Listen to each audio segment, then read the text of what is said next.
Namaste. Welcome to our 81st talk on the Bhagavad Gita. Let's backtrack just a little bit. We'll then take up move into new territory, but let's review what we talked about before, or actually the actual verses of the Bhagavad Gita.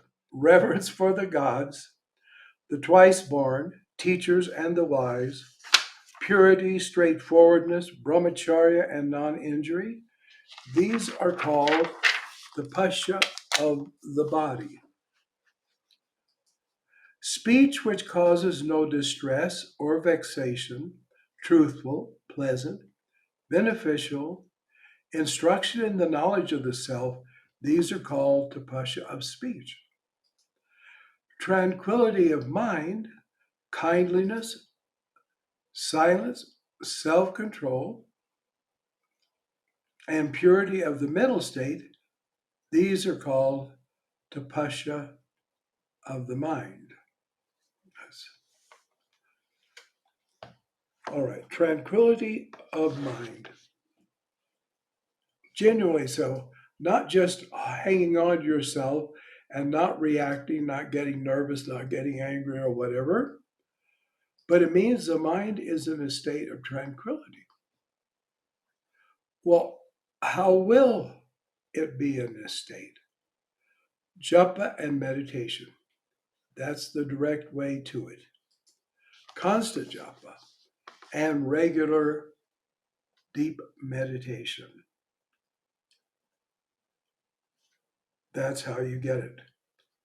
Kindliness, silence, also knowing when to be quiet and not stick your oar in where it doesn't belong. And that you don't have to preach to everybody about righteousness, etc., etc. In other words, you do it because you have a kindly attitude toward them. You don't want to grab them by the collar and say, hey, do you realize that Dharma declares so and so? No. Self-control. Not out of, I'm scared of God. God said, don't do it, so I won't do it. No. Something inside you has to say, don't do that, and do that on the right thing. You do it. It's your will. You don't do it because even God wants you to do it. I mean, of course, you will in a way when God is first in your life, but you also want to do it. It says in the Bible, we are workers together with God. There you've got it. That's what the sadhaka is. That's what a yogi is. He's working on with God according to the rules of God and the aims of God and the will of God to go to God. Purity of the mental state. Well, again, fill it with God. God's the most pure thing there is. In other words, japa. They say in India, japa tapa. Because japa, the repetition of the mantra, is tapasya, the generation of heat, which burns up impurities. All right.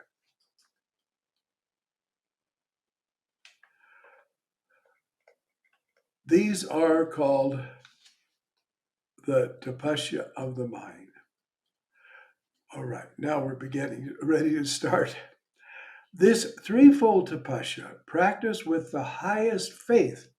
Now, anyone can do it externally, but there's no inner motivation.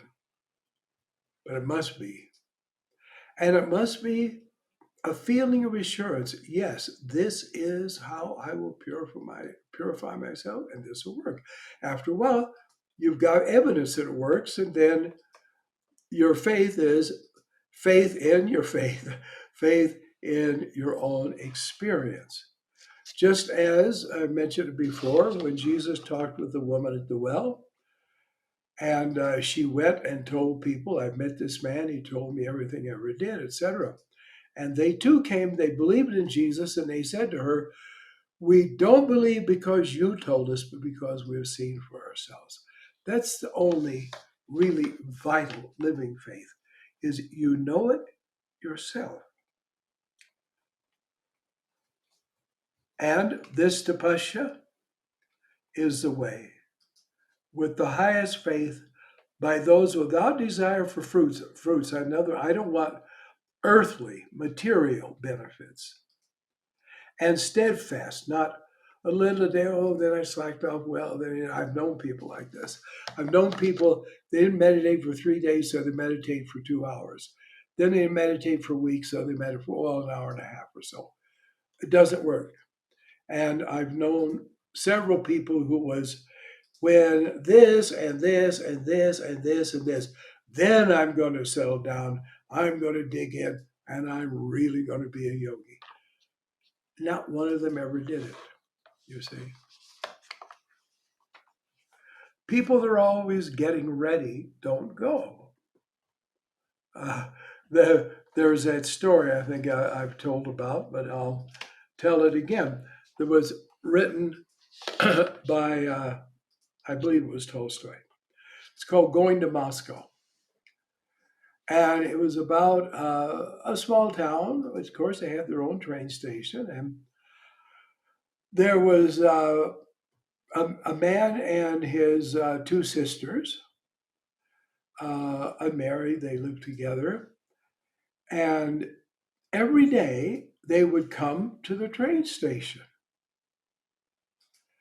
all dressed up, even with luggage, and say, we're going to Moscow.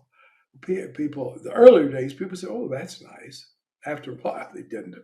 But they say, oh, so we're going to Moscow. And they sit there and they're, well, when we're in Moscow, well, let's do this. And then the time would draw near for the train to come. And then suddenly they'd start thinking of something they had to do back home. And just before the train came into the station, they get up and they leave. And they do it all over again the next day, and the next day, and the next day, and the next day. I've known people who are spiritually going to Moscow and never going, unfortunately. So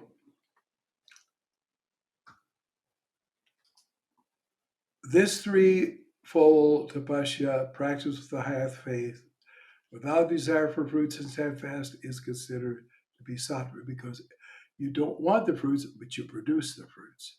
Okay? Tapasya, which is practiced with hypocrisy. See how virtuous I am?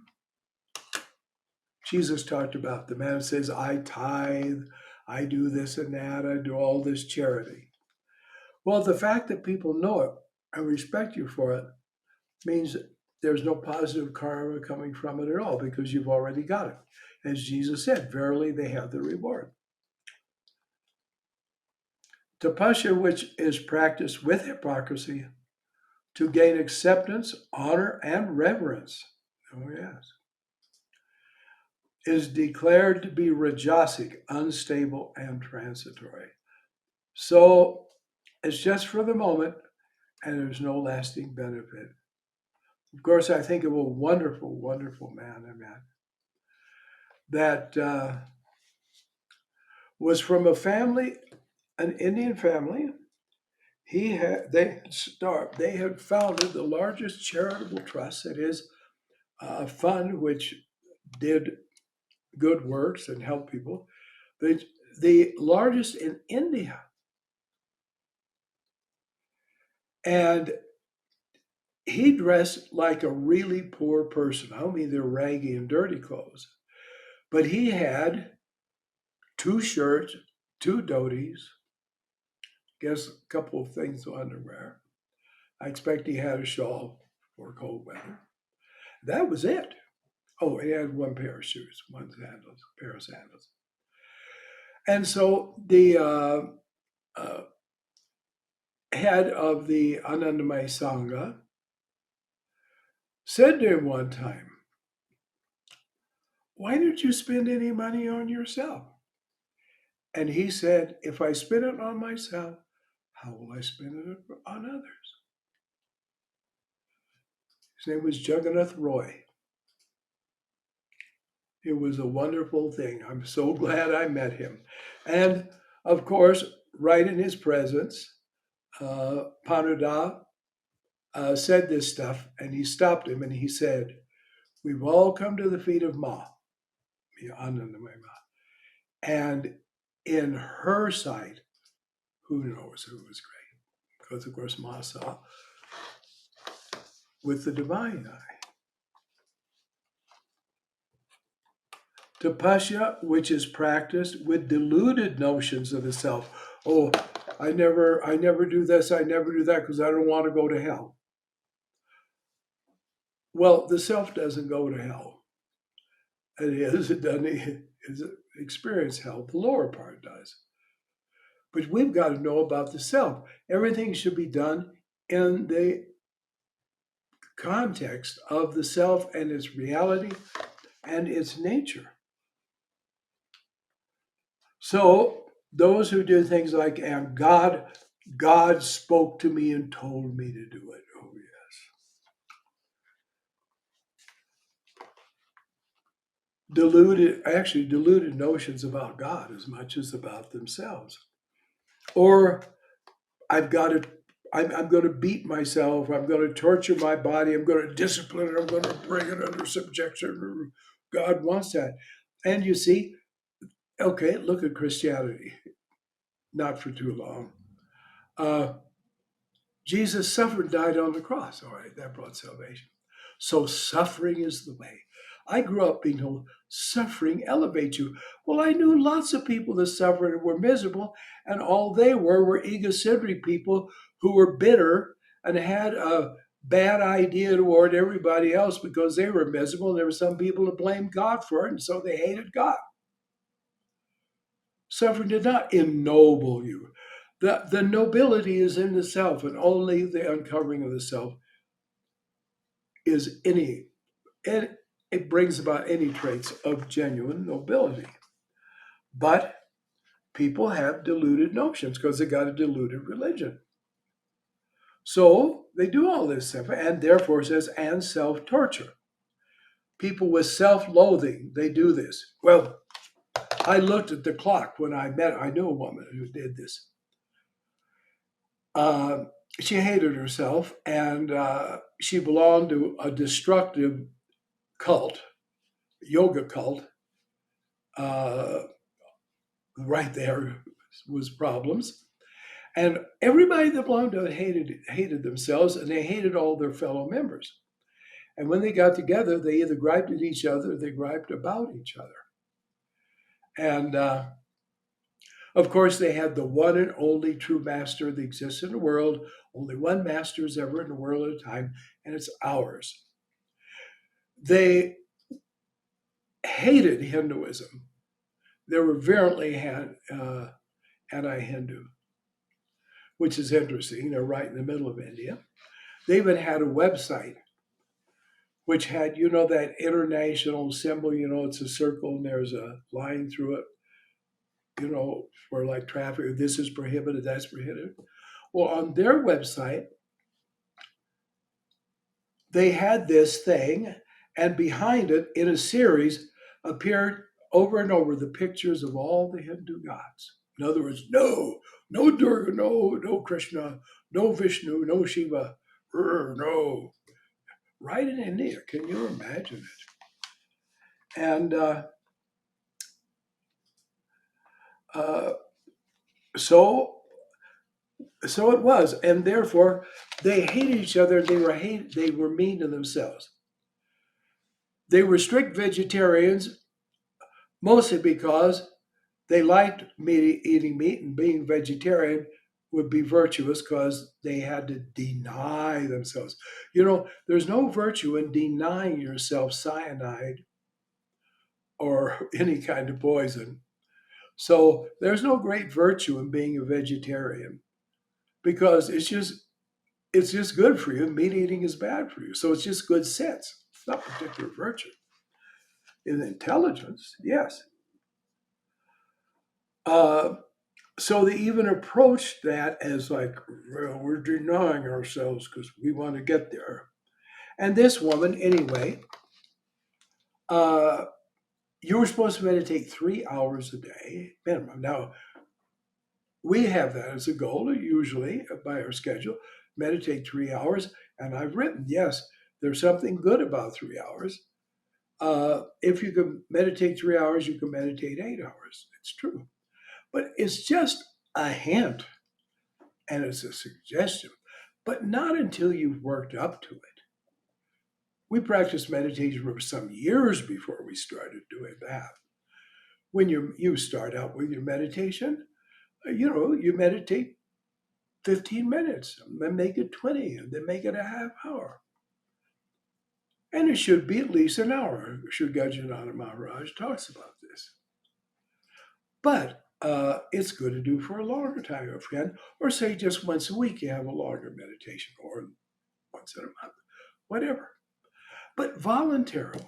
But in this, you've got to meditate for 3 hours, all right? Right from the beginning. I don't say they all do it. Well, anyway, this woman hated herself. She, right from the first, I sat down, I'm going to make myself meditate. Now, she had a clock. Okay, of course, it would show in the 3 hours. Now, she could have, it was an alarm clock. She could have set it for 3 hours and turned the clock away.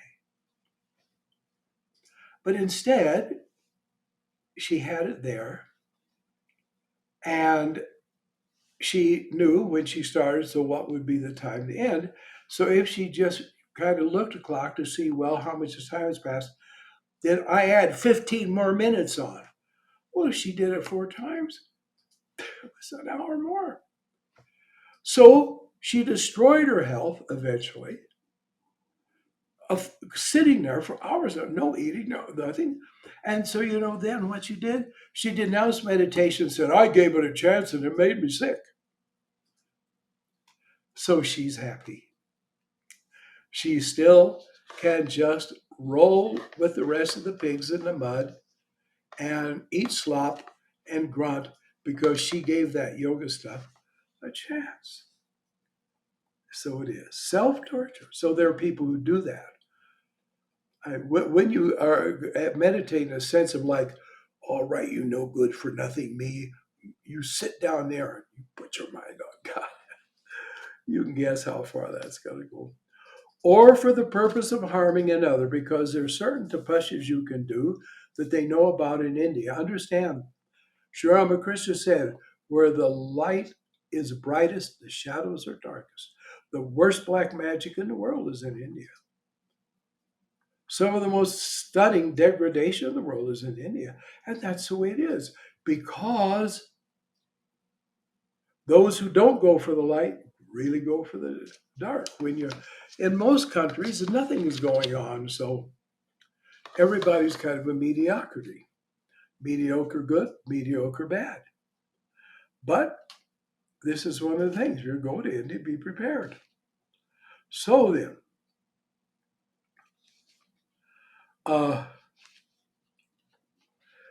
there are people who do tapasya to gain powers to harm people, even to kill people.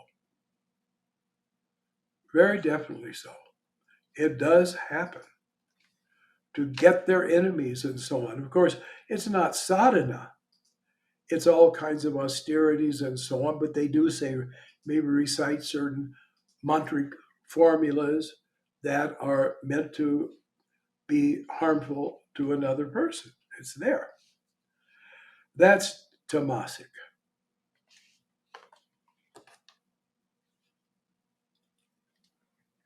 And we're approaching the time, and since I usually keep you over, uh, I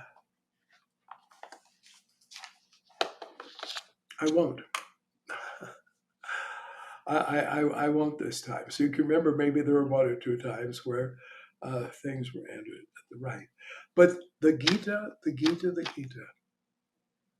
Try to read a chapter a day. The first chapter is long and it's narrative, and you need hardly ever read the end of it. The second one is very lengthy, but then the others, they're quite brief. And so you can go through it over and over again. The Gita is never old, and there's always something new to see because it is divine. It is truly the song of Bhagavan, of God. So thank you very much. We've done that. I just need to look at the dot to press. So namaste, namaste.